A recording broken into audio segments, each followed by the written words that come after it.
మిడి cover తో మీ మాతృత్వ కలలను సాకారం చేసుకోండి. ఇప్పుడు IOI పై 50%, IVF పై 20,000 తగ్గింపు మరియు పొందండి ఉచిత కన్సల్టేషన్ తో పాటు free ultrasound scanning. Item song శ్రీలీలకు కలిసొచ్చింది. ఐటమ్ గర్ల్ ముద్ర పడినా లాభమే కానీ నష్టం లేదు. వెనకబడిపోతున్న కెరియర్ ను కిసిక్ అంటూ గాడిలో పెట్టింది. ఐటమ్ సాంగ్ తో ఆఫర్స్ వెల్లువెత్తాయి. మరోవైపు రెమ్యూనరేషన్ ని కూడా పెంచేసింది.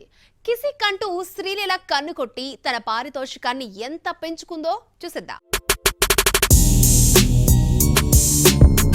పుష్ప 2 క్రియేట్ చేస్తున్న రికార్డుల తర్వాత బన్నీ సుకుమార్ రెమ్యునరేషన్ ఎంతవరకు వెళ్తుందో చెప్పలేం.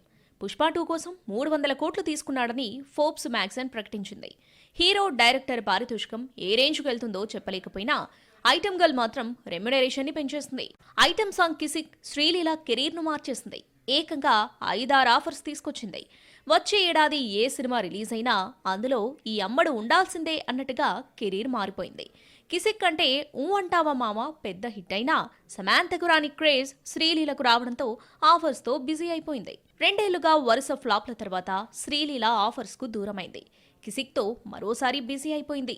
మాస్ జాతరలో రవితేజతో, రాబిన్ హుడ్ లో నితిన్ తో, ఉస్తాద్ భగత్ సింగ్ లో పవన్ తో జతకడుతుంది. కిసిక్ సాంగ్ తర్వాత వరుస ఆఫర్స్ క్యూ కడుతున్నాయి. దీంతో పనిలో పనిగా రెమ్యునరేషన్ కూడా పెంచేసింది. అమరంతో సంచలన విజయం సాధించిన శివకార్తికేయన్తో శ్రీలీల జోడీ కట్టబోతుంది. అఖిల్, నాగచైతన్య, సిద్ధు జొన్నలగడ్డ సినిమాలలో హీరోయిన్ గా శ్రీలీల పేరు వినిపిస్తున్నా వీటిలో ఎన్ని ఫైనల్ అవుతాయో చూడాలి మరి.